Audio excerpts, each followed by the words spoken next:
बचाओ बोलो कांग्रेस पार्टी की बोलो भारत माता की बोलो ईश्वर खंडे उनके बोलो कांग्रेस पार्टी की मनरेगा बचाओ मनरेगा बचाओ केंद्र बीजेपी सरकार मनरेगा बचाओ मनरेगा बचाओ मनरेगा बचाओ मनरेगा बचाओ मनरेगा बचाओ मनरेगा बचाओ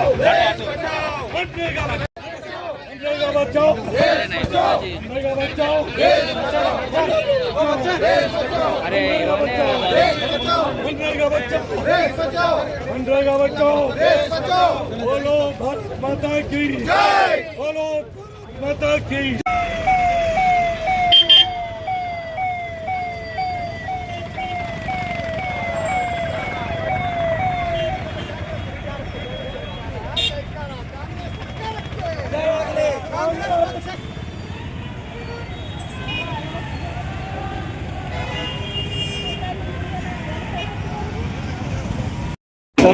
ಎರಡ್ 2005 ಏನು ಮನ್ರೇಗಾ ಯೋಜನೆ ಜಾರಿಗೆ ಬಂತು. ಈ ಯೋಜನೆಯಿಂದ ದೇಶದಾದ್ಯಂತ ಇರುವಂತಹ ಎಲ್ಲಾ ಗ್ರಾಮೀಣ ಭಾಗದ ಬಡ ಕೂಲಿ ಕಾರ್ಮಿಕರಿಗೆ, ಕೃಷಿಕರಿಗೆ, ಇವತ್ತು ಪರಿಶಾತಿ, ಪರಿಶಿಷ್ಟ ಪಂಗಡ, ಹಿಂದುಳಿದವರು, ಅಲ್ಪಸಂಖ್ಯಾತರು ಮತ್ತು ವಿಶೇಷವಾಗಿ ರೈತರಿಗೆ ಬಹಳಷ್ಟು ಸಹಾಯ ಆಗಿದೆ.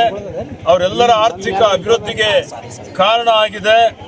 ಸುಮಾರು ಜನರಿಗೆ ಕನಿಷ್ಠ 100 ದಿವಸ ಉದ್ಯೋಗ ಅವರಿಗೆ ಸಿಕ್ಕಿದೆ.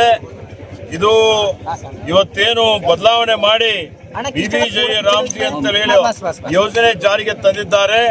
ಮನ್ರೇಗಾ ಅನ್ನು ರದ್ದು ಮಾಡಿದ್ದಾರೆ. ಇದರ ವಿರುದ್ಧ ನಮ್ಮ ಪಕ್ಷದ ವತಿಯಿಂದ ಆಂದೋಲನ ಮಾಡ್ತಾ ಇದ್ದೀವಿ.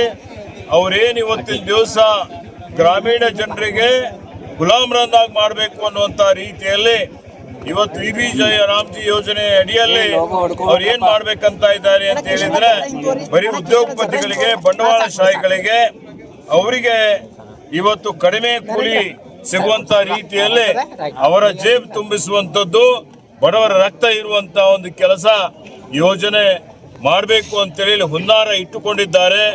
ಮತ್ತೆ ಇವತ್ತು ಕೇಂದ್ರ ರಾಜ್ಯ ಸರ್ಕಾರದ ಏನೊಂದು ಅವರು ಮೊದಲು 90% ಕೇಂದ್ರ ಸರ್ಕಾರ ಕೊಡ್ತಾ ಇತ್ತು, 10% ರಾಜ್ಯ ಸರ್ಕಾರ ಹಣ ಕೊಡ್ತಾ ಇತ್ತು. ಅದನ್ನು ಬದಲಾವಣೆ ಮಾಡಿ 60% ಕೇಂದ್ರ, 40% ರಾಜ್ಯ ಸರ್ಕಾರ ಮಾಡಿ ರಾಜ್ಯ ಸರ್ಕಾರಕ್ಕೆ ದಿವಾಳಿಗೆ ತಳ್ಳಬೇಕು ಅಂತ ಹೊರಟಿದೆ. ರಾಜ್ಯ ಸರ್ಕಾರವನ್ನು ದುರ್ಬಲ ಮಾಡಬೇಕು ಅಂತ ಹೊರಟಿದೆ. ಇವೆಲ್ಲ ಕಾರಣಗಳಿಂದ ಇವತ್ತು ಏನು ನಮ್ಮ ಒಕ್ಕೂಟದ ವ್ಯವಸ್ಥೆಗೆ ಇದರಿಂದ ಧಕ್ಕೆ ಆಗ್ತದೆ. ಈ ದೇಶದ ಏಕತೆ, ಅಖಂಡತೆ, ಸಮಗ್ರತೆಗೆ ಧಕ್ಕೆ ಆಗುವಂತ ಒಂದು ಪರಿಸ್ಥಿತಿ ಉದ್ಭವ ಆಗ್ತದೆ.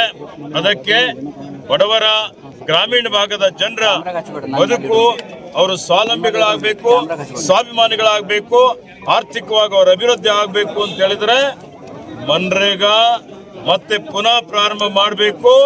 ಇವತ್ತು ಅದನ್ನು ಮುಂದುವರಿಸಬೇಕು ಅನ್ನುವಂತ ಒಂದು ಒತ್ತಾಯ ಮನ್ರೇಗಾ ಬಚಾವ್ ಆಂದೋಲನ ಇವತ್ತು ಮಾನ್ಯ ಘನತೆವೆತ್ತ ರಾಷ್ಟ್ರಪತಿಗಳಿಗೆ ನಮ್ಮ ಪಕ್ಷದ ವತಿಯಿಂದ ಒಂದು ಮನವಿಯನ್ನು ಸಲ್ಲಿಸಲಾಗ್ತಾ ಇದೆ. ಇವತ್ತು ಬೆಂಗಳೂರಿನಲ್ಲಿ 27ಕ್ಕೆ ಒಂದು ಹೋರಾಟ ಇದೆ. ಈ ಹೋರಾಟ ಮನ್ರೇಗಾ ಮತ್ತೆ ಪುನಃ ಇವತ್ತು ಜಾರಿಗೆ ಬರುವ, ಮರುಜಾರಿ ಆಗುವವರೆಗೆ ನಡೀತದೆ ಅನ್ನುವಂತ ಒಂದು ಮಾತನ್ನು ಹೇಳಿಕೆ ಬಯಸ್ತೇನೆ. ಹುರುಳಿಲ್ಲ. ಬಿಜೆಪಿಯವರು ಸ್ವತಃ ಗ್ರಾಮೀಣ ಭಾಗದಲ್ಲಿರುವಂತಹ ಬಿಜೆಪಿ ನಾಯಕರಿಗೆ, ಮುಖಂಡರಿಗೆ ಕೇಳ್ರಿ, ಅವರು ಮನ್ರೇಗಾ ಪರಾನ ಇದ್ದಾರೆ. ಅವರು ಅವರ ವರಿಷ್ಠರ ಒಂದು ಹೆದರಿಕೆಯಿಂದ ಈ ರೀತಿ ಹೇಳಿಕೆ ಕೊಡ್ತಾ ಇದ್ದಾರೆ. ಆತ್ಮಸಾಕ್ಷಿಯಾಗಿ ಬಿಜೆಪಿಯವರು, ಅವರ ಕಾರ್ಯಕರ್ತರು ಗ್ರಾಮೀಣ ಭಾಗದಲ್ಲಿ ಇದ್ದಂಥವ್ರು ಹೇಳಿಕೆ ಕೊಡ್ಲಿ. ಅವರು ಸಹಿತ ಮನ್ರೇಗಾ ಮರುಜಾರಿ ಆಗಬೇಕು ಅನ್ನೋಂಥ ಆಲೋಚನೆ ಇಟ್ಕೊಂಡಂತವ್ರು ಇದ್ದಾರೆ.